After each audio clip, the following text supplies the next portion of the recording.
लगभग 1 महीने हमारे एंटीवायरस के ऑपरेशन को चलते हुए हो गया है। इसमें 125 से ज़्यादा साइबर ठगों को, जो कि हार्डकोर साइबर ठग थे, उनको गिरफ्तार किया गया है और लाखों रुपए बरामद हुए हैं। सैकड़ों की संख्या mobile phone, SIM, laptop, mini ATM, swipe machines बरामद हुए हैं। और ये अभियान आगे भी अगले चरण में एक तरीके से आप जाने की बात कह सकते हैं, जिसमें कि अब हम लोग जो इनकी अवैध संपत्तियां हैं उनकी जब्ती, जो साइबर ठगी के पैसे से खरीदी गई संपत्तियां हैं, चाहे इनके घर के साजो सामान हो, गाड़ियां हो, उनकी जब्ती, और जो अवैध कंस्ट्रक्शन है उनको ध्वस्त करने का काम शुरू करने वाले हैं।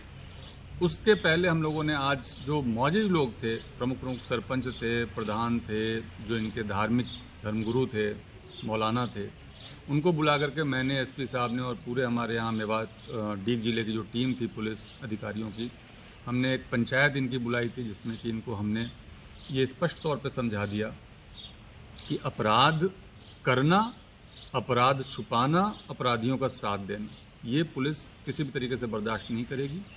गो हत्या और साथ में साइबर ठगी ने जिस तरीके से पूरे इस क्षेत्र को कलंकित किया है, उस कलंक को मिटाने के लिए हम कृतसंकल्प हैं और इसी बात को हमने स्पष्ट शब्दों में इनको आज बता दिया है। अगर इनका सहयोग हमें मिलता है तो ये कार्रवाई जो हमारी है वो और अच्छे तरीके से रिजल्ट देगी। अगर ये सहयोग पूरा हमें नहीं भी मिलता है तो भी हमारी कार्रवाई जो है वो लगातार इसी तरीके से कठोरता के साथ चलेगी और जो बुलडोजर पुलिसिंग कहते हैं वो यहाँ पे देखी जाएगी। तो उसको लगाने में कितना दिन समय और लगेगा? ये तो कार्रवाई चल रही है, कोई समय नहीं लगेगा।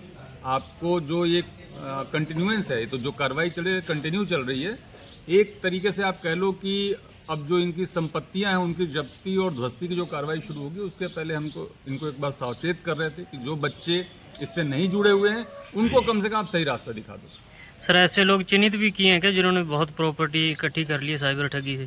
सभी थानों में हम लोगों ने इनकी पूरी एक डायरेक्टरी बनाई है, बीट कांस्टेबल से सर्वे करा के साइबर ठगों की पूरी डायरेक्टरी बनाई है, गो तस्करों और गो हत्या करने वालों की डायरेक्टरी बनाई है और सारे अब नज़र में हैं। जिस तरीके से हम टॉप 10 अपराधी चुनते थे, उस तरीके से टॉप 10 साइबर ठग और टॉप 10 गो हत्या करने वालों का चयन इस क्षेत्र में किया गया है। एसपी साहब प्रतिदिन उसको मॉनिटर करते हैं, हर दिन की टास्किंग करते हैं, मॉनिटर करते हैं, उसका फॉलोअप लेते हैं।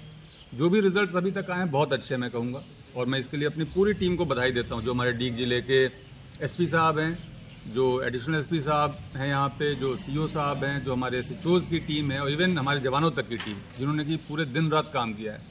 मुझे एसपी साहब बता रहे थे कि ये लोग न दिन में सो पा रहे हैं, न रात में सो पा रहे हैं। दिन में, रात में तो कार्रवाई करते हैं, दबिशें देते हैं, उठाते हैं और अगले दिन में उनकी तफ्तीश करने में लग जाते हैं। तो इस तरह की जो मेहनत हमारी टीम कर रही है, इसको मैं बहुत बधाई देता हूँ। और इसका हमारा जो उद्देश्य है कि इन साइबर ठगों को, गो हत्या करने वालों को, अपराधियों को हम पूरी तरीके से जड़ से समाप्त करें, उस उद्देश्य के पूरा होने तक हम रुकेंगे नहीं। क्या इस अभियान में राजस्व विभाग को भी जोड़ा गया है?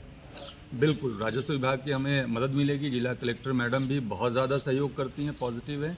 तो जो अवैध परिसंपत्तियों का चिन्हीकरण है और उसकी जो कार्रवाई है जिसमें कि इनको ध्वस्त किया जाएगा, उसमें उनकी बहुत महत्वपूर्ण भूमिका रहेगी। चुनावों को